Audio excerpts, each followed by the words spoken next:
Did you go crazy during that time ever, or did you No, really no. enjoy It was, I was giving my body a break. What's up guys and welcome. You are watching Fazi Fitness. So let's start this video with the first physique update from the mutant Nick Walker after a very long time. So you guys have all followed Nick Walker's prep for this year's Miss Olympia.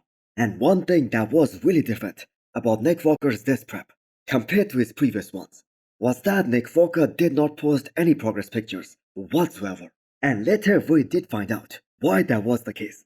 What was the reason behind it? But here are some of his recent updates.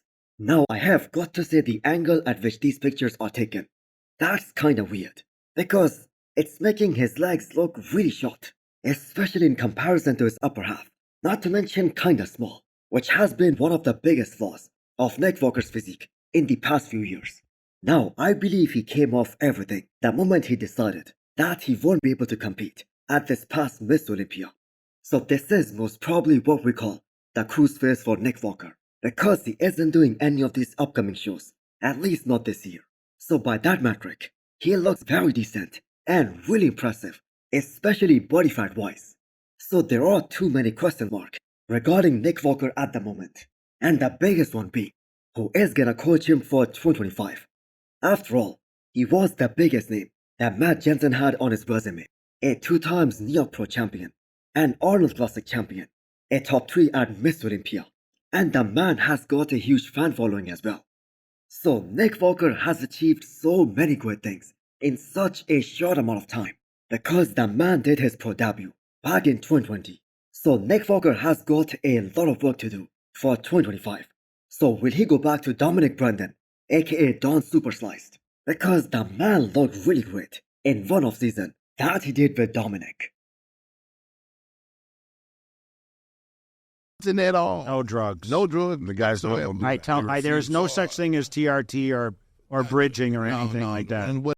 The greatest rivals in the men's open bodybuilding history, Cutler and Ronnie Colman, they got together to talk about some great stories and the moments they shared together on the stage and off the stage as well for all of those years on the latest episode of the Cutler cast. So just because this is the era of bridging and blasting, and it's getting so common, not only among the pro ranks, but also among the young gym goers as well, or in their early 30s, to stay on TRT and not coming off at all. So this particular segment of Ronnie's interview, that should be preached a lot more. It was just cold turkey Yeah, stuff. cold turkey for 5 months. I mean, I didn't do anything for 5 months after the Olympia.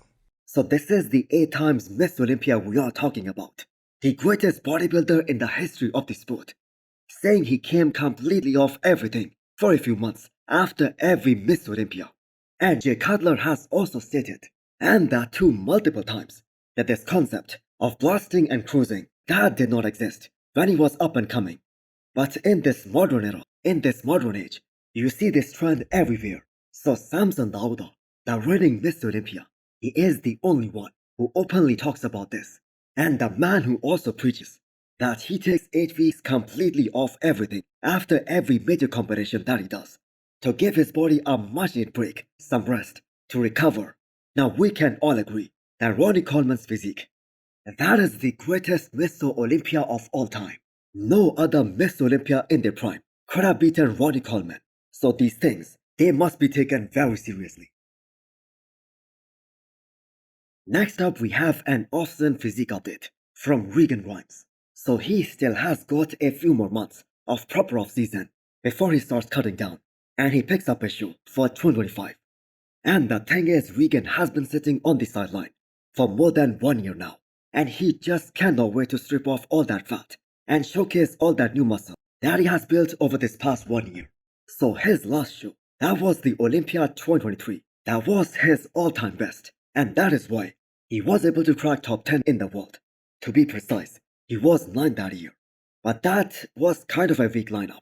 And we did not have either Martin, Rafael Brandao, or William Bonac competing in 2023. So Regan had to level up for the future competitions. So with all of these new and upcoming guys getting really big and making progress at such a fast pace, the men's open bodybuilding class, especially cracking top 10 at the Olympia level, that is gonna get tougher and tougher with every passing year.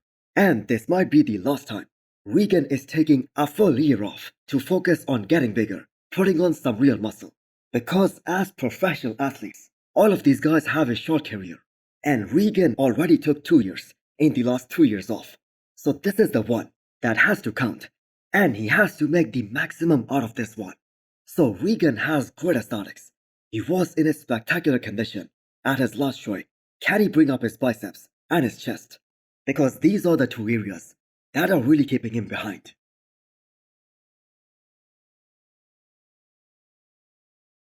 Most of us bodybuilding fans agree that Kevin Levrone, the Maryland muscle machine, he had the best shoulders in the bodybuilding history. But last year we saw an amateur physique whose delts looked rounder and more 3D than even Levrone. I am talking about Waida, and this is one of the craziest looking amateur physique right now in bodybuilding, and he will be aiming to get his IFB Pro card this coming weekend in Poland. So the reason this guy hasn't turned pro just yet, that is because of his back. Because the last time we saw him on the stage, that was at Prague against Rubil Mosquera.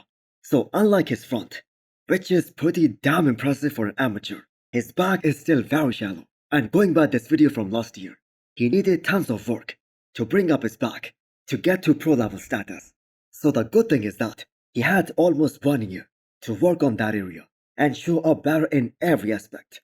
So what do you guys think about his physique and his shoulders more specifically? So his 7 years transformation, where he put on over 55 pounds of solid muscle on his frame. And there is literally no exaggeration when you look at these two pictures. I have to say that is just nuts. So I really hope that he wins his pro card this coming weekend. Like, there's no way even a good Ramon is not beating this version of Mike. It is so great to see Mike Sommerfeld getting all the respect that he deserves after being the very first guy to win 2 shots against the most dominant classic physique athlete, Chris Bumstead, this year. So Mike put in a lot of work during this past off-season, and I am quoting his own words here from his recent interview given to Niall on his podcast, which is called Transparent. So that was a great in-depth interview regarding his Olympia prep and also moving forward. I gained 60 pounds in 4 months. 60? I was 60. And no wonder he looked like a guy prepping for men's open bodybuilding, as he looked so damn huge at the peak of his off-season. And to bring in an additional 12 pounds of solid muscle to this year's Olympia stage, when you are already at that level, at the highest level, that I have to say is totally unreal, because that is something we rarely see. And I was able to keep, 12 pounds from last year to this year. And his transformation pictures from 2023 to 2024, they are enough to tell us that entire story. So Ian Valier also spoke about Mike Sommerfeld, and this is something that is coming from behind the scene on how Mike was in such a complete shock after getting compared to Chris Bumstead one-on-one for the very first time. After prejudging, I'm like, you're going to place first in the top 3 in this Olympia. Like, congratulations, you know? And he was like so blown away with what was happening. Now, I don't think Mike can get any bigger than this because of his weight limit for classic physique division. But the man appeared so complete and so massive in every single shot that he is going to be the man to beat in 2025. Very complete. I think he's going to be the next guy. I mean, obviously he came second and he's pushed Chris more. This was one of Chris's better packages. I don't believe it was his best. I think 22 was his best, but I think it was still a very, very good Chris. His conditioning was exceptional. He could have been a little fuller. And you watch Tyler's breakdown. They had it a close 3 poses to 2, and they did split points, you know. So he has got an awesome V-taper, very good quads, great arms. And let's not forget that as per the judges, Sebum beat him very convincingly in just 1 pose, and that was the side chest. And all the other poses, they were really, really close. So that is how good Mike really is. Now he is qualified for Mr. Olympia 2025 already, and his entire focus, that will be improving on his Olympia package and get that Olympia title next year. So hit the thumbs up button if you liked the video, and smash the subscribe button if you wanna come back for more. Thanks for watching.